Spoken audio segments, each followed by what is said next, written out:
नमस्कार रेल साथियों, हम फिर आ गए हैं एक नए वीडियो में एक नए पेपर के साथ। आपकी तैयारी करवाने के लिए आपकी सेवा में फिर हाजिर हैं हम एक नए पेपर के साथ। और ये पेपर है सीनियर क्लर्क का पेपर है, जो कि आपका बिल्कुल लेटेस्ट पेपर है। 24 जून 2022 का ये पेपर है। और इस पेपर में हम सबसे पहले लेंगे टॉप 10 राजभाषा के 10 प्रश्न। और ये रहा पेपर आपकी स्क्रीन के सामने। इसमें आप देख सकते हैं ये 24 जून 2022 को कंडक्ट हुआ है और टाइम इसका 2 घंटे का है। ये आपके SNWI के समकक्ष का पेपर है, इसको इसलिए इस वीडियो में शामिल किया गया है। सारे पैटर्न वही हैं, अधिकतम 100 प्रश्न करने हैं। प्रश्न पत्र में 110 प्रश्न है, 1/3 नेगेटिव मार्किंग है। और question paper for senior clerk ranking quota आपके लेवल 5 के हैं, लेकिन ये आपके SNW के लाइक पेपर है। तो इसके प्रश्नों के लेवल को देखते हुए इस वीडियो में शामिल किया गया है। और दूसरा, इसका शामिल करने का कारण लेटेस्ट पेपर है। दो इसके कारण है इसको वीडियो में स्थान देने का। और ये आपके जो senior clerk, junior clerk, SNWI, APO वगैरह सबके लिए सहायक सिद्ध होगा। और तो वही पुराने नियम अपने, सबसे पहले वही 10 प्रश्न राजभाषा के लेंगे इसमें से, जो कि सबके लिए यूजफुल होते हैं। तो चलिए सबसे पहले राजभाषा पे चलते हैं। राजभाषा के 10 प्रश्न इसमें देख लेते हैं।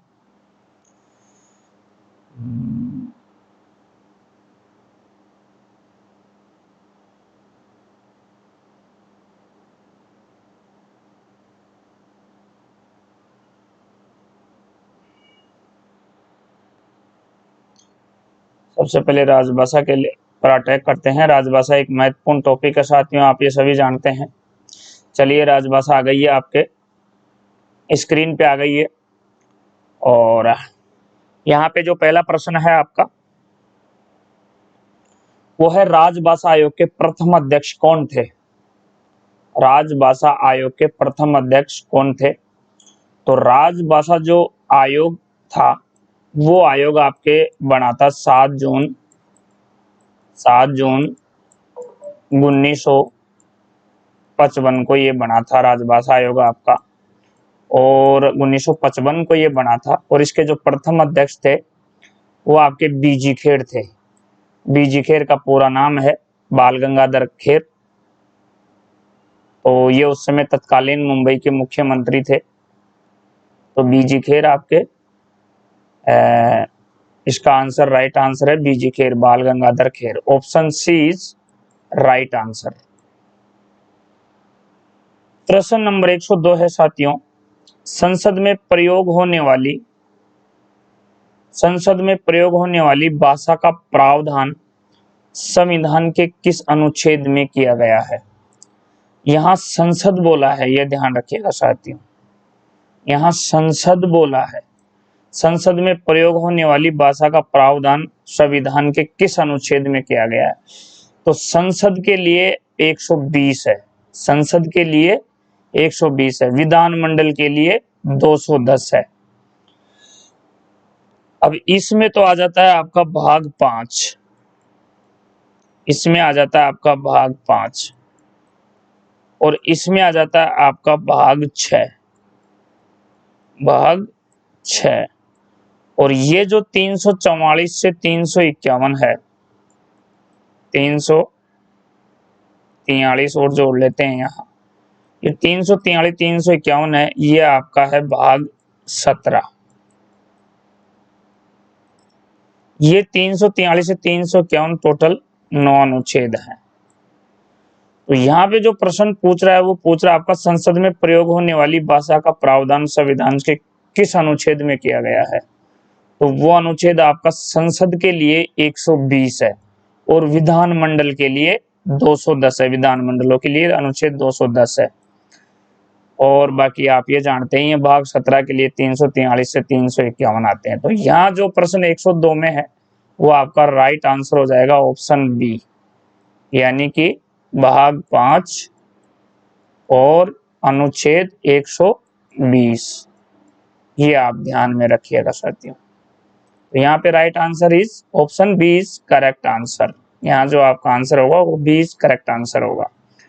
प्रश्न नंबर 3 है, संविधान के कौन सी अनुसूची भाषा से संबंधित है? तो जो भाषा से अनुसूची संबंधित है वो आपकी 8वीं अनुसूची है, और 8वीं अनुसूची में वर्तमान में 22 भाषाएं हैं, और वर्तमान 22 भाषाओं में अंग्रेजी सम्मिलित नहीं है, इंग्लिश अंग्रेजी सम्मिलित नहीं है, और एकमात्र नेपाली भाषा इसमें सम्मिलित है। ये आपको ध्यान में रखना है। और वर्तमान में 8वीं अनुसूची में 22 भाषाएं हैं, और जब शुरू में संविधान के जब बना था तो 1950 में मूलतः 14 भाषाएं थी। 14 के बाद फिर 8 भाषाएं और जोड़ी गई, उनमें सिंधी, नेपाली, मणिपुरी, कोंकणी, बोडो, डोगरी, मैथिली और संस्थाली 8 भाषाएं थी। इस प्रकार से ये टोटल 22 भाषाएं आपकी बनी। तो यहाँ प्रश्न है, संविधान की कौन सी अनुसूची भाषा से संबंधित है? तो आपकी 8वीं अनुसूची है। यहाँ आंसर आपका C answer is correct answer.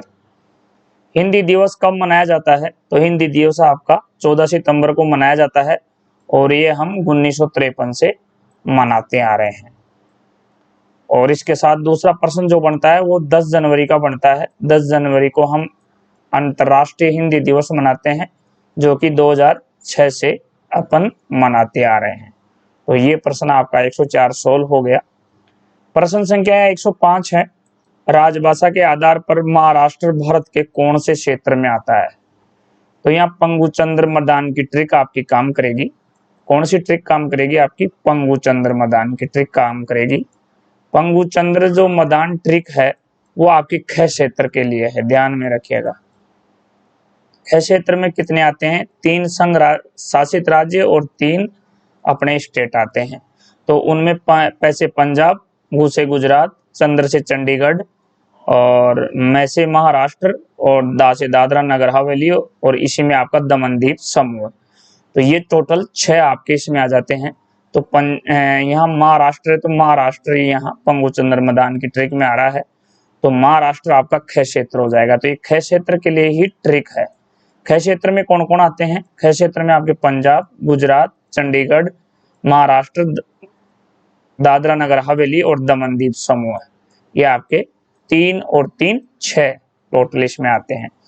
तो ये आपका ख क्षेत्र यहाँ राइट हो जाएगा महाराष्ट्र के लिए, यानी option B is correct answer. प्रश्न नंबर 6 है, राजभाषा 1976 के अनुसार दादर या नगर हवेली और दमन दीव किस क्षेत्र में आते हैं? तो मैंने अभी आपको यहाँ ट्रिक में बताया, पंगुचंद्र मदान, दादर नगर हवेली और दमन दीव क्षेत्र ख क्षेत्र में आते हैं। तो ये आपका ख क्षेत्र इज राइट। तो option B is correct answer.